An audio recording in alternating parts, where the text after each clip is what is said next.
My heart was pounding like drums in my ears as I stood before that massive dark structure, the Al-Shifa Hospital, abandoned for 20 years. The smell of mold filled my nose even before I opened the rusty door. I was desperate, my friend. Poverty was a beast gnawing at my insides, and losing my last job at the store had pushed me to think of actions best left unmentioned. Then I saw the faded ad on a streetlight pole. Night guard wanted for an old building. Good salary, housing provided. I didn't hesitate. On the first night, the manager handed me a rusty key and an old candle. He was a tall, thin man with sunken eyes that never met mine. He spoke without emotion. Your job is simple. Patrol the basement floors only. The upper floors are unsafe. And never open room 314. That is the one rule, and the most important. Then he disappeared into the darkness as if he were a ghost. I began my first patrol, my flashlight cutting through the thick darkness like a dull knife. Shadows danced on the cracked walls, and the sounds of rodents came from every corner. But something strange began happening. I heard whispers, faint whispers coming from the ends of the hallways, vanishing the moment I looked back. At first, I thought they were echoes of my steps or the wind moaning through the broken windows. But on the third night, I saw him for the first time. I was walking toward the west wing when I heard a child crying, a soft, sad sound coming from the forbidden upper floor. Some instinct, despite the fact that I am no mother, pushed me to follow it. I climbed the decayed wooden stairs that groaned beneath me. The whispering turned into a clear voice. "Help me. He's keeping me here." I reached the third floor. The hallway was darker and colder than anywhere else. At the far end stood room 314. The door was different, heavy wood with strange carvings, and its handle was broken. The voice was now clearly coming from behind it. I approached, my hands trembling. I touched the cold wood, and suddenly, my flashlight went out. In the absolute darkness, I felt hot breath near my ear. A completely different voice this time. Hoarse, male, whispering. "Didn't he tell you not to open this door?" I felt an icy hand touch my neck. I screamed and stumbled backward, crashing to the ground. When the flashlight flickered back on, there was no one there. I bolted to the small guardroom in the basement and locked the door behind me. My heart was about to burst from my chest. I opened the drawer, looking for anything to calm myself. And I found something else instead. A thick file under some old papers. A medical file. Patient name, Dr. Elias Kandel. His photo showed a handsome man with sharp eyes. Diagnosis: severe schizophrenia, auditory and visual hallucinations, persistent delusion of communicating with spirits of the dead. But the next lines froze my blood. The patient, who was the hospital's chief surgeon, induced drug comas in 5 patients for use in unethical experiments. Their mutilated bodies were discovered in operating room 314. The patient committed suicide in the same room after his crimes were uncovered. The date was exactly 20 years ago, the day the hospital was shut down. I reconsidered everything. The whispers, the feeling of being watched, that strange warning. Was it all in my frightened mind, or was something truly evil haunting this place? I decided to investigate. The next night, I prepared myself. A strong flashlight, a kitchen knife, all I owned, and courage borrowed from desperation. I wasn't just afraid of poverty anymore. I was afraid of the mystery surrounding me. I crept up to the 3rd floor again. This time, the whispers were many. Men, women, and children, blending into one terrifying chorus. "Free us. He's keeping us here. He must pay." I stood before room 314. Under the flashlight, the carvings now looked like demonic symbols. I placed my hand on the wood, and the shock. The door wasn't locked. The key slid easily into the rusty lock. I opened it. It wasn't an operating room. It was a small living space, shabby but clearly lived in once. On the table was a family photo, Dr. Elias with a beautiful woman and a young boy.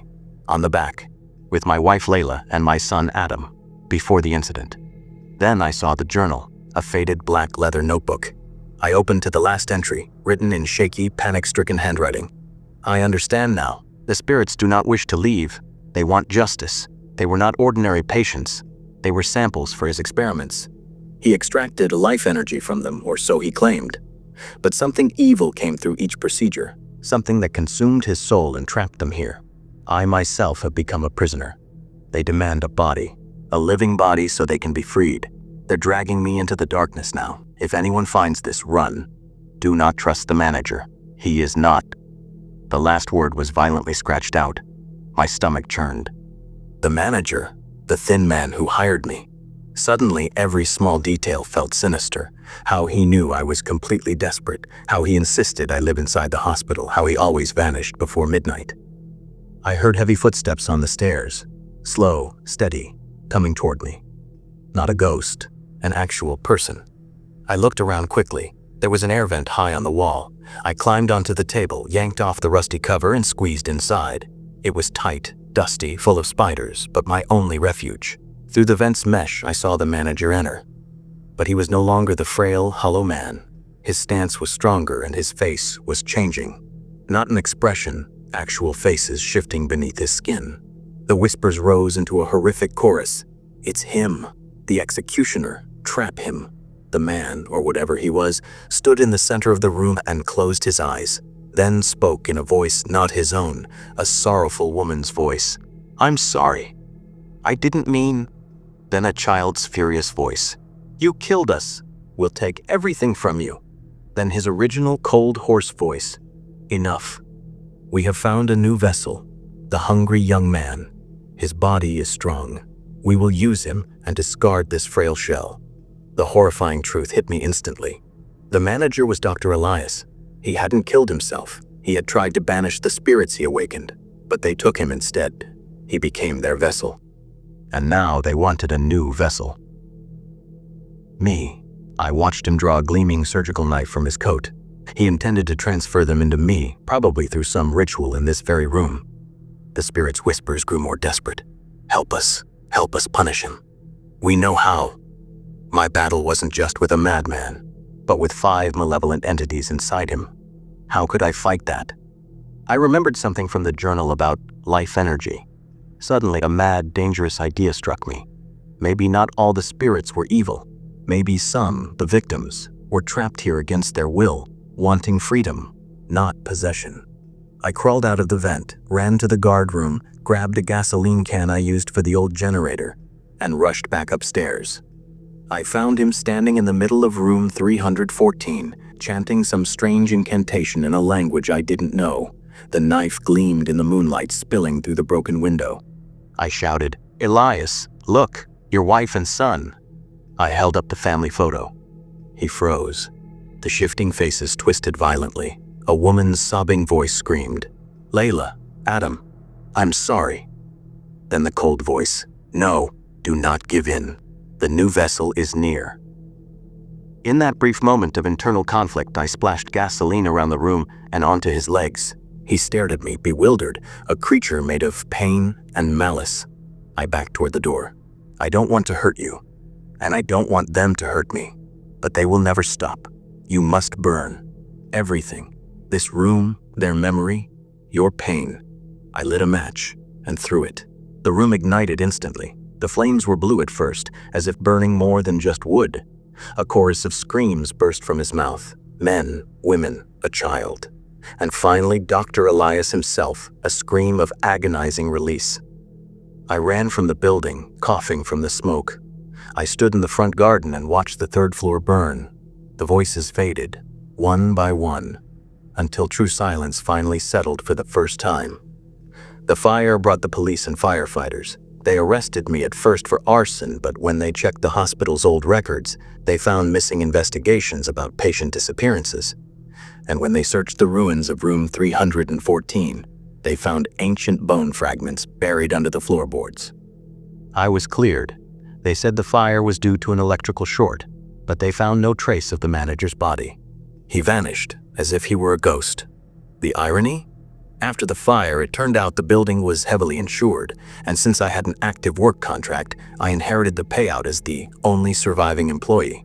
I became rich overnight. But the price? Some nights, when I'm alone, I hear one faint whisper, not from the darkness, but from inside me, a whisper thanking me for their freedom. And sometimes, in my dreams, I see 5 spirits walking toward a distant light, and a 6th one, standing at the edge, look back at me, nodding.